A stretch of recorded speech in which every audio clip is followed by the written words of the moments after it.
مباشرة نبدأ avec Monsieur جلاسم فيليكس 15 أو 5 دقائق يتحدث لنا عن السلام بالفرنسي. Une fois de plus, bonjour et bienvenue à cette cérémonie de lancement de la caravane sur la sensibilisation autour de la paix et de la sécurité.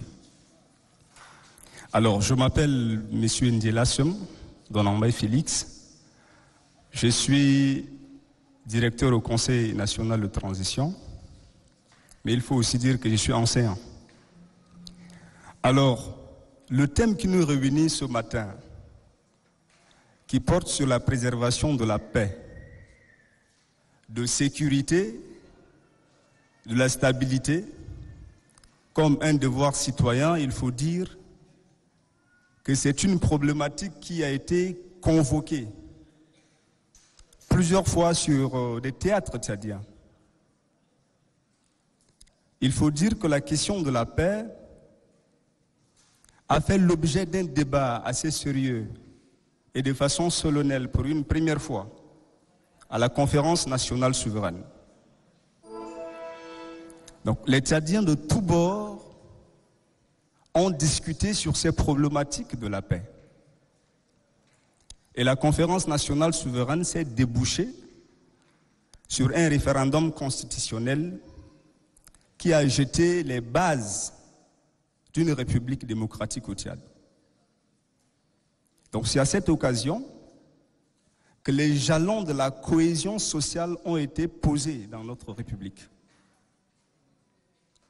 Il faut aussi dire que pendant les 2 forums nationaux qui ont été convoqués par le maréchal, les questions de la paix, de sécurité et de stabilité ont une fois de plus fait objet de débat. Nous en avons débattu longuement. Ce n'est pas encore fini. Avec le décès du maréchal, il y a eu plusieurs missions qui ont été envoyés de partout pour rechercher la paix, pour rechercher les accords de paix. Et le dialogue national inclusif et souverain s'est penché sur les questions de la préservation de la paix, de sécurité et de stabilité. Il y a eu des résolutions et des recommandations y afférentes qui sont actuellement en train d'être mises en œuvre. Mais aujourd'hui, encore une fois de plus, la thématique sur la paix s'est convoquée dans cette salle pour permettre aux Tchadiens de discuter autour de cette épineuse question. Alors la question qu'on doit se poser, c'est que pourquoi autant de déploiements sur la recherche de la paix au Tchad? C'est une question fondamentale que l'on doit se poser. Alors, voyez-vous, nous recherchons permanemment la paix parce qu'il y a un contexte qui l'exige. Aujourd'hui, nous sommes dans un contexte qui est marqué par une montée en puissance du tribalisme dans notre pays, un contexte marqué par des velléités de division et de séparation, un contexte marqué par l'apologie de la haine, les discours haineux, un discours qui en soi constitue une crise sociale. Nous sommes dans un contexte où notre pays, en tant que collectivité humaine, est environné par un faisceau de conflits tout autour de nous. Il y en a en Libye, au Soudan, en RCA, etc. C'est dans ce contexte qu'aujourd'hui encore, nous débattons sur les questions de la paix. Mais ce qu'il faut comprendre, pour résoudre un problème, il est important d'en connaître les causes. Il faut connaître matériellement les causes d'un problème, connaître scientifiquement les causes d'un problème, avant de prétendre rechercher les solutions. Alors les Tchadiens doivent comprendre pourquoi est-ce que notre pays, depuis son indépendance jusqu'à aujourd'hui, est confronté à des difficultés liées à la cohésion sociale liées à la paix, à la sécurité et à la stabilité. Ce que les Tchadiens doivent comprendre, c'est que le Tchad lui-même ne s'est pas fait par lui-même. Les Tchadiens doivent comprendre que le Tchad est une construction coloniale. Parce que lorsqu'on fait une étude anthropologique de l'État tchadien, il y a, avant l'accession de nos États africains généralement aux indépendances, une forme de vie et d'organisation qui existait ici chez nous. Donc on a des royaumes, beaucoup le savent d'ailleurs, le royaume du Bagirmi avec des identités communautaires, des identités culturelles, des identités linguistiques. Nous avons le royaume du Kanem, nous avons le royaume du Bagirmi. Dans le sud également, nous avons des organisations comme cela qui ont une identité propre. Alors, l'histoire du continent qui est essaimée par de la division. Donc, voyez-vous, pendant la conférence de Berlin, effectivement, nos États ont fait l'objet de partage entre les puissances coloniales.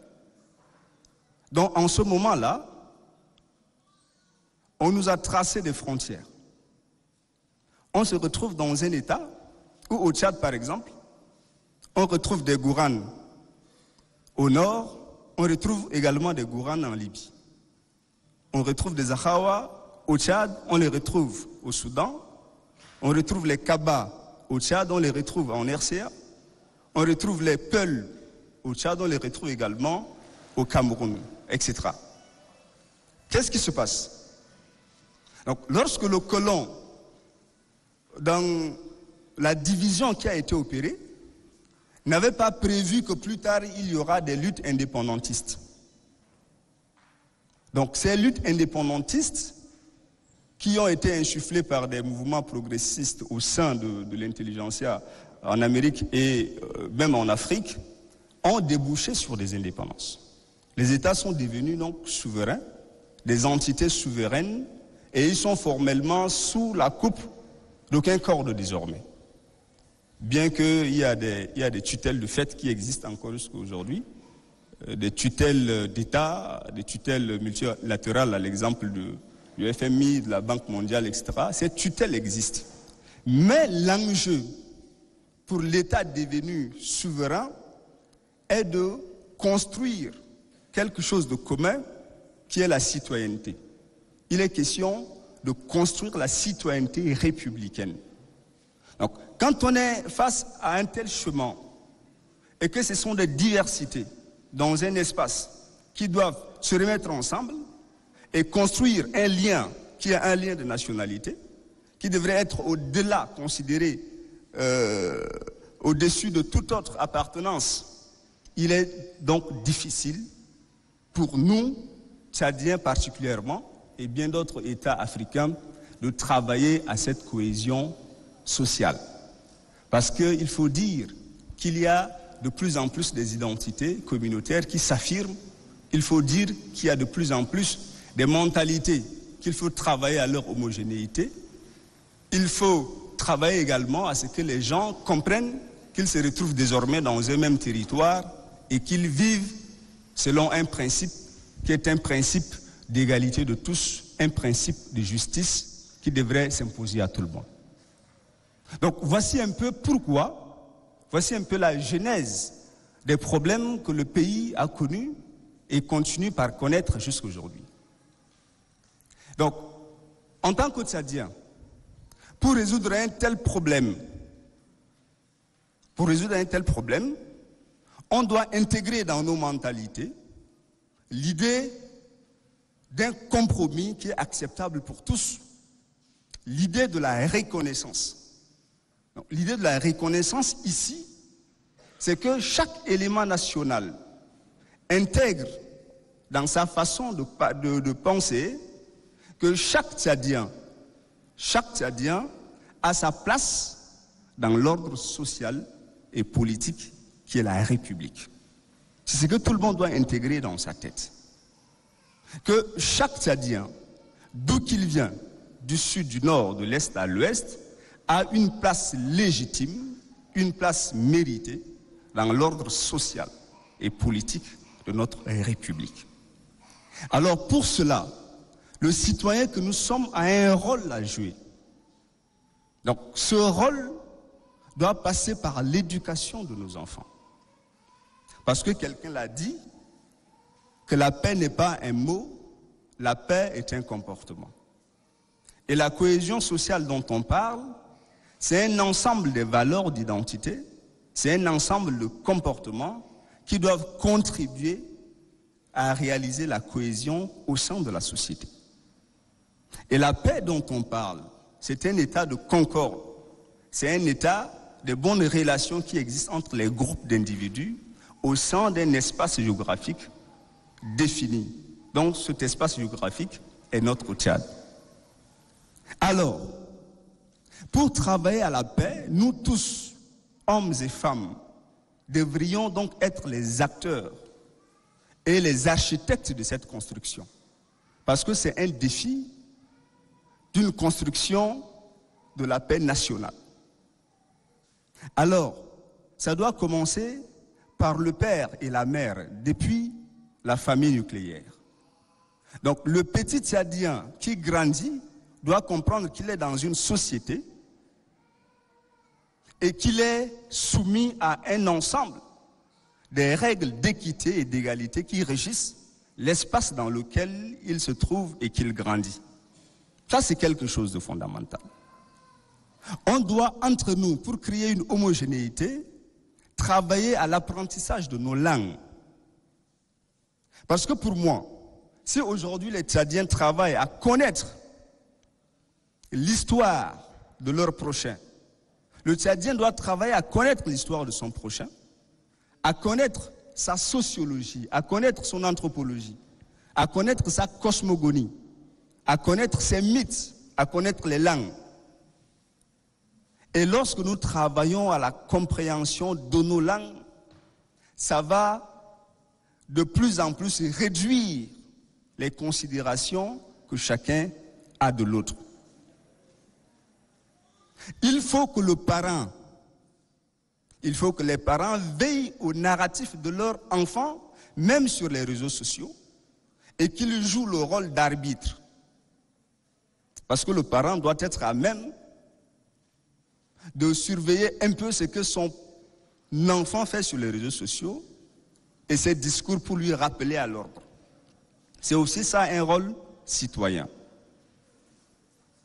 Donc, pour cette caravane qui s'organise et qui se lance à partir d'aujourd'hui, il faut que ce message soit dispensé au sein des communautés, au sein des familles, et que les papas et les mamans deviennent désormais eux-mêmes les principaux acteurs de la construction de notre paix tant recherchée.